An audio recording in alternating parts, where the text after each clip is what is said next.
Vanoggend gaan ons aan met ons jaartema wortels en vlerke. En so 'n maand gelede het ek 'n metafoor gedeel hoe ek hierdie wortels verstaan. En uiteindelik is God die grond waarin ons geplant word. Ons sê as Christene is ons in Christus. So ons word in God ingeplant in hierdie wonderlike grond en ons verhouding met die Here word dan hier onder die grond groei dit deur middel van ons wortels. En wortels kan verskeie forme aanneem, byvoorbeeld ons gebed, ons stilte tyd, ons stil word, luister, aanbidding, lofprysing, om onsself oor te gee aan die Here. Al hierdie vorm die verskillende vertakkings van ons wortelstelsel, wat hierdie verhouding wat ons ingroei met God dit voorstel. So om sterk wortels te hê, is baie belangrik vir 'n boom. Die eienskap van wortels, wat dit beteken vir die boom is, dit anker hierdie boom. En ons leef op die oomblik in 'n tyd waar daar oorloë is. Daar is ekonomiese onsekerheid, mense kry swaar. Daar is mense wat selfs vrees vir hulle lewens en op 'n manier, al is ons ook nie in daai land nie, het ons iemand wat ons ken, affekteer ons dit tog op een of ander manier. En as ons nie versigtig is nie, kan die gebeurtenisse van die lewe ons aanspoel of meesleer, indien ons wortelstelsel nie baie sterk is nie.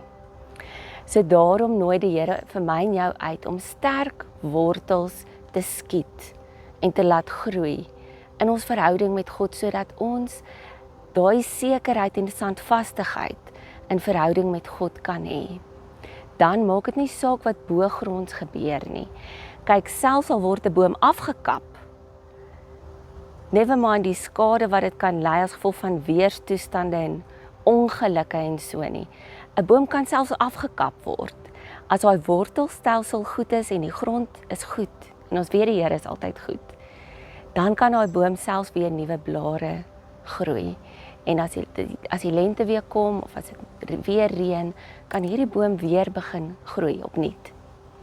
So daarom nooi die Here ons uit om 'n sterk verhouding met hom te bou, deur tyd met hom te spandeer. En ek wil vandag vir ons lees uit Psalm 1, uit die ABA weergawe, of vertaling. Die Here gaan saam op die pad van die mense wat reg doen. Psalm 1 vanaf vers 1. Dit gaan goed met 'n mens wat nie luister na mense wat verkeerd doen nie, wat nie doen wat sondaars doen nie, en wat nie saam spot wanneer mense sit en spot nie. Dit gaan goed met 'n mens wat lief is vir wat die Here sê, 'n mens wat elke dag en nag dink aan wat die Here sê, sy woorde. So 'n mens sal wees soos 'n boom wat langs 'n waterstroom groei, 'n boom wat vrugte dra op die regte tyd en wat blare het wat altyd groen is. Dit gaan goed met alles wat hy doen, maar dit gaan nie so met mense wat verkeerd doen nie. Mense wat verkeerd doen is soos kaf, die wind waai hulle weg. Daarom sal die mense wat verkeerd doen, die sondaars, nie kan kom by die Here, die regter nie, daar waar mense wat reg doen bymekaar is. Ja, die Here gaan saam op die pad van die mense wat reg doen, maar die pad van die mense wat verkeerd doen, bring hulle by die dood. Hierdie teksgedeelte verduidelik vir ons dat ons as mense die pad kies. Ons kies die pad van die Here, ons lewe soos gelowiges, of ons maak besluite en ons kies die pad van die sondaars of die goddeloses. Nou wat ek vandag net kortliks wil noem, is die ondergrondse lewe, is hierdie geheimenis, is hierdie persoonlike verhouding met die Here, wat eintlik maar in ons harte gebeur, in ons stilte tyd, in ons huise, op ons eie. Ja, dit vloei uit na ander, maar wanneer ons uitgaan en ons leef saam met ander mense in die samelewing, praat ons van die bo-grondse lewe.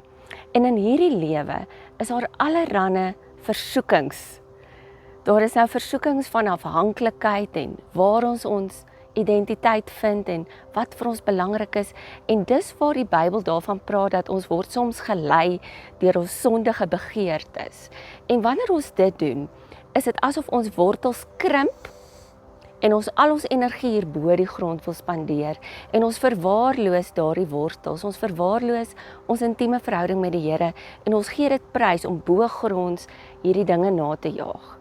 En 'n ander vertaling sê ons leen ons ore uit aan die goed wat verkeerd is. En hoe is dit nie in hierdie wêreld dat sosiale media en dit waarmee ons so kan besig raak, ons kan weglei van die Here af. En dan moet ons besef dat ons eintlik besig is, nie met die dinge van die Here nie, maar met die dinge van die goddeloses. So daarom vra ek vandag vir myself ook hierdie vraag, waar vind ek my standvastigheid? Waar spandeer ek as 'n boom ook van my energie? Ons moet bo-gronds lewe. Die Here het ons vlees en bloed gemaak. God het self vir Jesus vlees en bloed gemaak. En hy moes ook geëet het en gedrink het en geslaap het en gerus het en gespeel het.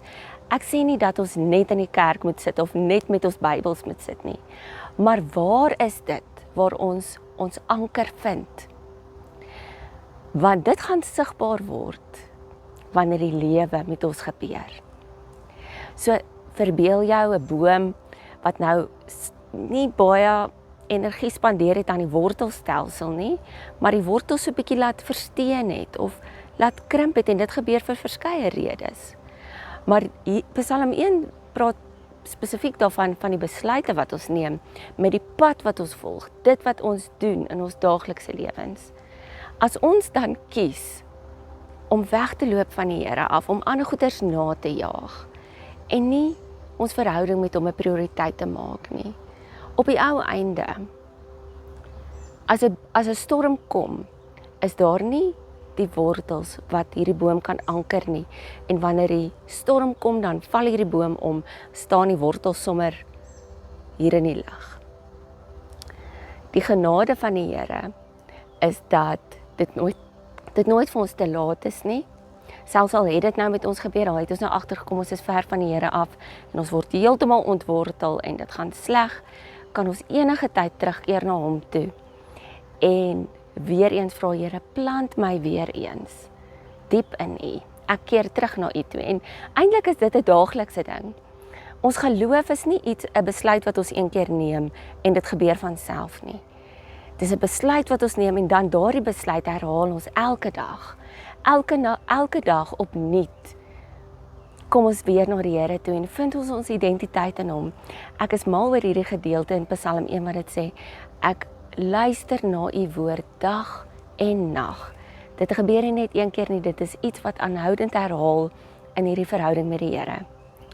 So wat ook hier gesê word in Psalm 1 is dat wanneer ons dit doen, die boodskapvertaling sê, dan gaan sy lig deur ons skyn. Dan word ons, soos wat Matteus 5 sê, dan word ons die sout vir die aarde en die lig vir die wêreld. 'n boom wat gegrond is en geanker is in die Here, dra vrugte en word 'n skuilings vir voëls en kan deelneem aan hierdie wonderlike wêreld waarin die boom geplant is. Maar dit is belangrik dat ons seker maak dat ons kyk na ons wortelstelsel. Vra jouself vandag op net die vraag, waarmee is ek besig? Watter pad is ek op? Volg ek die Here of volg ek my eie wil? En dan het ons elkeen die uitnodiging om opnuut vir God te kies. Nie net met een besluit nie, maar met elke keuse wat ons het in hierdie dag. En dan sê dit laasens aan die einde van hierdie gedeelte, die Here wys vir ons watter pad om te loop. Luister na hom, spandeer tyd met hom, word geanker in hom en hy sal jou lei volgens sy wil wat goed is. So ontvang daarom vandag die seën van die Here. Die Here sê vir jou, ek nooi jou uit. Word geanker in my, volg my, want ek sal jou lei en ek sal jou seën in die naam van Jesus. Amen.